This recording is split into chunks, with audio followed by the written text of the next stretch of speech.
안녕하세요. 드라마를 투파보는 잼잼 리뷰입니다. 무빙 마지막 회 재미있게 보셨나요? 이번 영상에서는 북한 요원인 권용득이 장주원의 치킨집에 취직을 하고 닭을 튀겨야지 손을 튀기면 어쩌냐며 장주원에게 등짝 스매싱을 당하고 희수에게 삼촌이라 불리며 세상에서 제일 안전한 치킨집이 된 이유를 토파보려고 하는데요. 사실 정원고등학교에서 전투가 일어났던 날 밤 희수와 마주친 권용득이 그날 바로 장주원의 치킨집으로 간 게 아니거든요. 장주원이 지겹다고 할 정도로 권용득하고 1대1로 싸웠고 희수하고 그냥 부딪힌 것 뿐인데 함께하는 사이가 됐다는 게 좀 말이 안 되잖아요. 이 부분이 무빙 20회에서 충분히 설명이 안 된 건 무빙 시즌2에 나올 이야기이기 때문입니다. 물론 무빙 그 이후의 이야기 브릿지 웹툰을 보신 분들이라면 알고 계시겠지만 안 보신 분들도 있으니 권용득이 장주원과 함께하게 된 이야기 바로 시작하겠습니다. 1994년 김두식 한 명에게 주석궁이 뚫린 이후 북한은 남쪽에 있으면 북에도 있다는 생각으로 특수한 잠재력이 있는 인민 전사들을 양성합니다. 솔직히 말이 양성이지 너무나도 잔인한 희생이 따르는 테스트의 연속이었습니다. 그들은 최고의 인민전사가 되고 싶었던 게 아니라 그저 가족들을 배부르게 먹여 살리고 싶었던 아들이자 아버지였고 살고 싶은 사람이었어요. 강요에 의해 절벽에서 뛰어내려진 후 하늘을 날 수 있는 정준화와 절벽을 기어오른 권용득만 살아남았습니다. 권용득은 살기 위해 고통을 모르는 괴물이 되어야만 했죠. 무빙 20회에서 권용득이 치킨을 튀기려다가 손까지 튀겨서 화상을 입었을 때 장주원보다는 느리지만 피부가 재생되는 장면이 나온 걸 보면 권용득도 재생 능력은 있습니다. 다만 고통을 느끼죠. 고통을 못 느끼는 능력까지 있는 건 아닙니다. 구룡포도 고통을 느끼니까요. 권용득은 1995년 절벽에서 발목에 총을 맞았었는데요. 총을 맞은 상태로 절벽을 기어 올라오느라 총알을 너무 늦게 빼서 그런가 재생이 제대로 되지 않아 다리를 절더라고요. 즉 아프지만 살기 위해서 겁나게 버틴 거죠. 정호고등학교에서 전투 중 재석이 죽자 권용득은 임무고 뭐고 재석의 유언대로 살기 위해 학교를 빠져나왔습니다. 이후 권용득은 경찰차를 피해 도망치다가 희수와 부딪혔고 아저씨 아프죠? 아저씨 너무 아프겠다며 걱정해주는 희수의 말을 듣고 오열을 했습니다. 살기 위해서 고통을 모르는 괴물이 되어야만 했던 권용득에게 그 누구도 아프냐고 묻지 않았습니다. 언제나 아프지 않다고 대답할 수밖에 없는 물음들만 받아왔죠. 언제나 대답이 정해져 있는 물음에 고통스럽지 않습니다. 아프지 않습니다. 라고 정해진 대답을 하며 고통을 모르는 괴물로 살아야 했던 권용득은 희수에게 처음으로 많이 아프죠? 라는 걱정을 받으며 자신을 괴물이 아니라 사람으로 대해주는 인물을 약 24년 만에 만난 거였는데요. 희수가 권용득의 어깨를 토닥토닥 해주었을 때 권용득은 재석의 죽음과 자신의 고통 그 모든 것을 위로받는 느낌이 들었을 것 같아요. 또한 권용득은 인민전사 같은 거 되고 싶지 않은 재석에게 살자고 다독이며 캐리어에 들어가게 해주고 선글라스를 끼워주며 지하에서 올라와서도 살 수 있게 해주던 버팀목 같은 존재였습니다. 재석이 무섭게 느꼈던 세상을 조금이나마 덜 무섭게 해주고 안전함을 느끼게 해주던 인물이 권용득이었죠. 누군가의 버팀목이 되어주던 권용득이 처음으로 기대어 울었던 사람이 장희수이기에 권용득에게 장희수는 잊혀지지 않는 사람이 될 수밖에 없었는데요. 권용득은 정원고등학교 사건이 벌어진 2018년 11월 이후 북한으로 돌아가지 못했고 공원에서 노숙을 했습니다. 또한 돈이 없었기에 편의점 음식물 쓰레기통에 찌꺼기를 먹으며 허기짐을 달랬죠. 숙식이 가능한 철거 공사장에서 일을 했지만 공사장 담당자는 권용득의 신원을 증명할 방법이 없다는 점을 이용하여 임금을 주지 않았습니다. 일을 해도 돈을 받지 못한 권용득은 동절기라 휴장 중인 강동 그린웨이 캠핑장에 비어있는 텐트에서 잠을 잡니다. 불이라도 피우고 싶었지만 밤마다 순찰을 도는 경찰들 때문에 불도 피울 수가 없었습니다. 추운 날씨에 권용득에게 허락된 건 의료 수검함의 담요 한 장이었고 음식은 산짐승 뿐이었죠.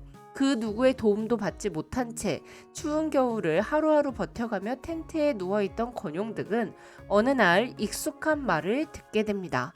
바로 괴물이다. 이건 인간이 아니야. 괴물을 죽여야 한다. 사람 취급하면 안 된다. 였죠. 자, 이제 이게 어떻게 된 거냐면 정원고등학교 사건이 벌어진 건 11월이고 이건 2월 졸업식이 지난 직후의 이야기예요. 채희라는 졸업식 때 장주원에게 세상에서 제일 안전하게 지켜줄 분께 맡긴다며 NTDP 파일의 원본을 건넸습니다. 이후 국정원은 채희란의 주변을 샅샅이 뒤졌으나 당연히 NTDP 파일을 찾을 수가 없었죠. 한편 국정원 요원 황지성은 하늘을 날아오르는 김봉석을 받고 그 능력을 확인했다고 보고했으나 장이수의 재생 능력은 확인하지 못했다고 보고합니다. 국정원의 여운규는 잠재 능력이 확인되지 않은 장이수의 재생 능력을 확인하고자 조폭들을 시켜 장이수를 죽여보라고 외주 의뢰를 하죠. 조폭들은 장주원의 신선한 치킨에 치킨 5마리를 강동 그린웨이 캠핑장으로 주문한 후 아빠 대신 배달을 하던 오토바이 탄 희수를 차로 밀어버립니다. 하지만 재생 속도가 어마어마하게 빠른 희수는 곧장 상처 하나 없이 일어섰고 이에 놀란 조폭대장은 도끼를 꺼내 들고 희수를 공격해요. 정원고등학교 사건 이후 장주원은 희수가 스스로를 지킬 수 있는 기술을 알려줬어요. 그래서 희수는 조폭대장을 때려잡기 시작합니다. 조폭대장은 도끼에 뼈가 닿는 느낌이 드는데도 희수가 상처 하나 멀쩡한 걸 보고 괴물이다. 이건 인간이 아니야. 고통을 느끼지 못하는 괴물이야. 사람 취급하면 안 된다. 연장들 가지고 다 들어와서 이 괴물을 한꺼번에 처리해 괴물을 죽여야 한다 라고 무전을 치며 터널 근처 캠핑장에서 대기하고 있던 부하들을 모두 불러 모았습니다. 그리고 이 무전을 캠핑장에 숨어있던 권용득이 듣고 괴물이라는 말에 이끌려 조폭들과 함께 터널 안으로 들어가죠. 그리고 그곳에서 자신을 위로해주던 희수를 보게 됩니다. 조폭들에게 당하고 있던 희수에게 권용득은 아프진 않니? 라고 물어본 후 큰 덩치로 희수를 보호하며 조폭들을 상대해요. 하지만 거의 2주일간 아무것도 먹지 못한 권용득은 싸울 기운이 거의 없었습니다. 그래서 그냥 자신의 품 안에 희수를 딱 넣고 바닥에 엎드려서 조폭들의 연장질을 모두 대신 맞습니다. 그리고 자신이 이 캠핑장 근처에 오래 숨어 있어서 아는데 곧 경찰이 순찰 돌러올 시간이니 그때까지만 버티면 된다며 감싸안은 희수를 놓지 않고 보호하며 꼭 지켜주겠다고 말하죠. 권용득은 절벽에서 기어 올라와 살았던 순간부터 힘들게 삶을 붙잡아 왔습니다. 놓았어야 했던 게 아니었을까 숱하게 생각했었죠. 하지만 장희수를 지키며 절벽에서 올라오던 순간처럼 마지막으로 한 번 더 장희수를 놓지 않겠다고 다짐해요. 그리고 희수의 아저씨 많이 아프죠? 많이 아프잖아요? 라는 말에 약 25년 만에 처음으로 응 아팠어 라고 대답하고 다시 한번 가슴속에 묻어두었던 눈물을 쏟아냅니다. 다행히 이 현장을 보고 있던 시간을 멈추는 초능력자 영탁이가 경찰에 신고를 하여 조폭들은 서둘러 도망치게 돼요. 그리고 권용득 또한 경찰 사이렌 소리를 듣고 난 잡히면 안 된다며 서둘러 도망을 가려 하고 자신을 구해주는 바람에 너무 많이 다친 권용득이 걱정된 희수는 내 오토바이를 타고 함께 가자며 권용득을 배달 오토바이 뒷좌석에 태우고 아빠의 치킨집으로 데리고 오죠.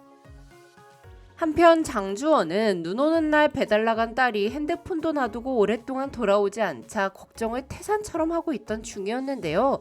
희수의 온몸에 묻은 피를 보고 기겁을 합니다. 그리고 희수 뒤에 서 있는 피투성이가 된 권용득을 보고 아직도 북한 요원들이 희수를 노리고 있다고 오해하여 내가 이 개새끼를 죽여버린다며 미친 듯이 달려들죠.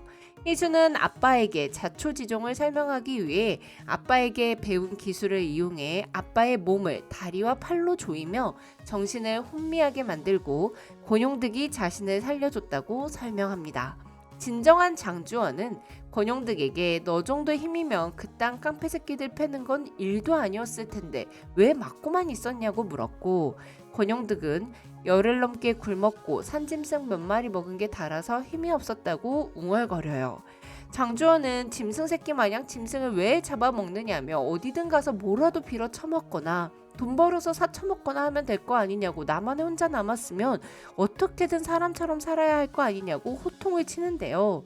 이에 권용득은 눈물을 뚝뚝 흘리며 나도 사람처럼 살아보고 싶었다고 장주원의 여린 마음을 흔들어 버리죠. 장주원은 방금 튀긴 치킨을 권용득에게 내오며 이거 공짜 아니니까 돈 없으면 여기서 벌어서라도 내라며 권용득을 치킨집에 취직시켜 버립니다. 그리고 잘 곳은 있냐고 물어보고 가게 어지러운 거 다 치우고 여기서 자려면 자라고 잠자리까지 마련해주죠. 이에 희수는 흉터투성이 괴물 같은 사람들이 둘이나 있는 세상에서 제일 무서운 치킨집이 됐다며 장사 참 잘 되겠다며 웃습니다. 저는 그럼 다음 리뷰로 또 돌아올게요. 지금까지 잼잼 리뷰였습니다. 감사합니다.